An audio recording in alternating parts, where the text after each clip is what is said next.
this time on Behind the Wheel.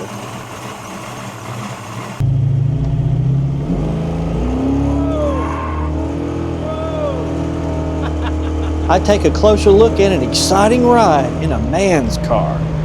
Stick around, you won't want to miss it.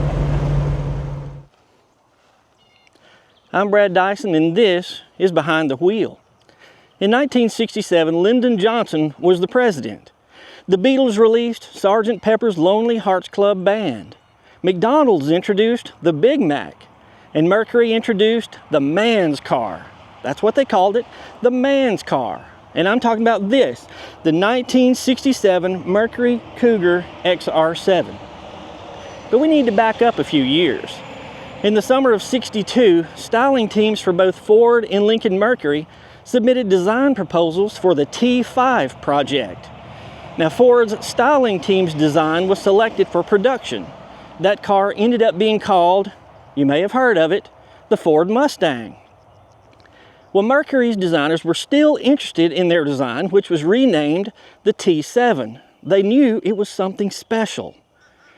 Following the very successful release of the Mustang, Ford approved the T7 project to be a car in between the features and speed of the Mustang and the luxury of the Ford Thunderbird. They referred to it as a luxury sports car and said it had untamed elegance. The T7 became the Mercury Cougar. But this isn't just any ordinary Mercury Cougar. This is the Mercury Cougar XR-7. Some people say the XR stands for experimental racing. Others say that the designers just thought it sounded cool, which it does. And that 7 was just a holdover from Project T7. The Cougar won the 1967 Motor Trend Car of the Year award. That's the Oscar of the automobile industry. This was the only time a Mercury branded vehicle received the Motor Trend Car of the Year award. Because the XR-7 didn't become available until February 1967, that's mid-year in the automobile world, they referred to the XR-7's year model as 67 and a half. Of the 151,000 Mercury Cougars built that year, only about 27,000 were XR-7s. Now, was Mercury's claim of the XR-7 being a luxury sports car, that untamed elegance, was that just a lot of hullabaloo, or was the XR-7 really a man's car? Well, we're going to take a closer look at it today, and then we'll take it for a ride to find out for ourselves. The first noticeable detail of the front end of the XR-7 is what was referred to as the split electric shaver grille, which hides the headlights. This was the first Lincoln Mercury vehicle with hidden headlights, and they were controlled by vacuum from the engine. The XR-7 was an all-new body design which continued the popular long hood, short deck proportions of the Mustang. They referred to them as pony cars.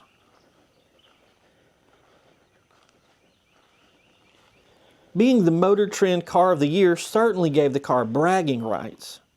To keep with the theme of 7, as in the title XR-7, Mercury added 7 chrome vertical strips to each rear rocker panel.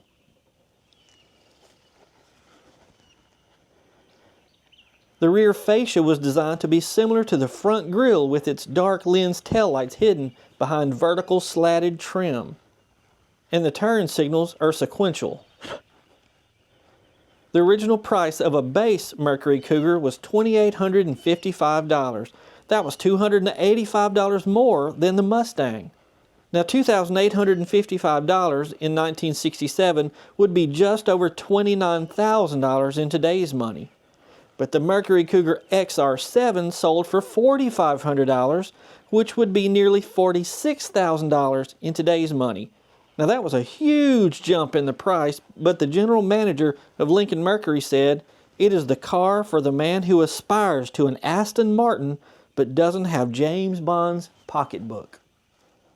Mercury equipped the XR-7 with a luxury interior in the tradition of European touring cars. It was first seen on a one-of-a-kind Cougar specially built for world-famous race car driver Dan Gurney and unveiled at the Detroit Automobile Show in November 1966. The Merc-O-Matic, that's Mercury's automatic transmission, was fitted with a T-handle console shifter mounted in the sports console.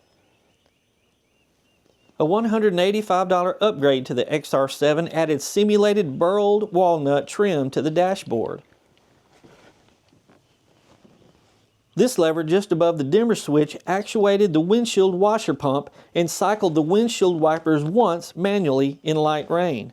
Now modern cars have the same feature, but it's on a stalk on the steering wheel. This XR-7 has updated and upgraded gauges installed where the factory ones were originally. The current owner has also added a modern radio. The seats were so soft and comfortable that Mercury referred to them as glove leather. The interior in this car is just gorgeous. I want to point one neat feature out on this car. To get out of the car, you have to lift this up and then pull the handle up. So it tucks itself back in automatically. Isn't that neat? The only way to tell if it really is a man's car, well, is to talk to the man who owns it. Now this is that man. This is Quincy. Now Quincy, when you first saw this car, what was it that made you think, I gotta have this car? Well, I used to have one and I just wanted another one. And I was always liked it because nobody else wants to have one. Oh, and really? I like being something different. Isn't that the truth? Well, this is definitely something that you don't see that often. Now, this came as a man's car and as a luxury sports car. It had a pretty fast engine for the time, but this one doesn't have that stock engine, does it? No, sir. It come with a 289, and I took it out and put a 351 Windsor in it. Wow. And stroked it to a 410. Wow, can we take a look at it? Yes, sir. All right. Well, tell us about this engine, Quincy. Wow. Well, I went to Monroe and bought this block from a feller and took it to Natchitoches down there to Brandon Hightower, and they built the motor for me. And I had Mr. Evans in Ruston that built my transmission, and he actually put the motor and transmission in the car for me. And I love the motor. It's got plenty of horsepower. Well, it is gorgeous. Can we hear it run? Can you crank it for us? Yes, sir.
Got the Mercury transmission.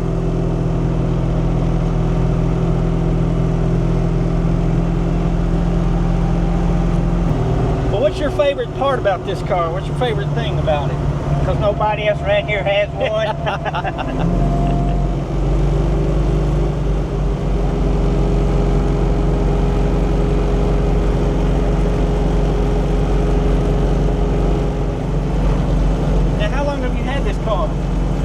Probably 2 years. And you had to do a whole lot to it, right? Yeah, I completely redid the whole car. Now, what did the car look like when you first got it? It wasn't that bad. The paint was faded on it, and it was that old rusty red looking color. You know, it's a solid car, though. It's, you know, it ain't been all beat up and a bunch of Bondo and stuff. It's a good solid car. Yeah. Well, that's the good thing, starting with a good foundation, is a whole lot of it.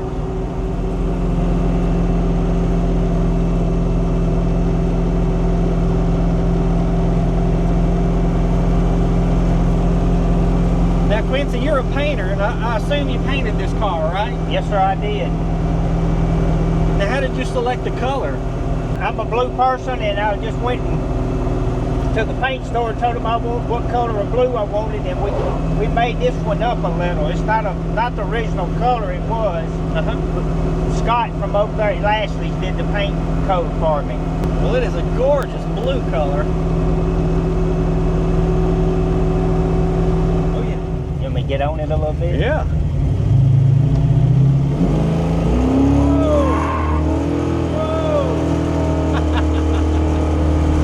Just hit the windshield. Yeah. He won't have the guts enough to do that again. He's over with. Well, Quincy, I gotta ask you, man. When this car sold, brand new, was $4,500, right? So I'm gonna offer you cash today, $5 grand, up $500 above sticker price. What do you say? No, I couldn't go far.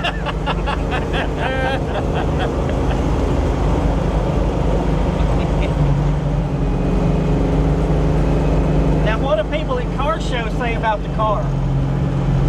Well, just like Saturday, I went to the car show and the guy walked up to me and he said, "Whoever owns that blue Mustang out there, it's mighty nice." Blue Mustang. Yeah, most people, that's what, a lot of people do think that because it's got the long front end on it. But, like a pony car? yeah. But then most of your older people know exactly what it is.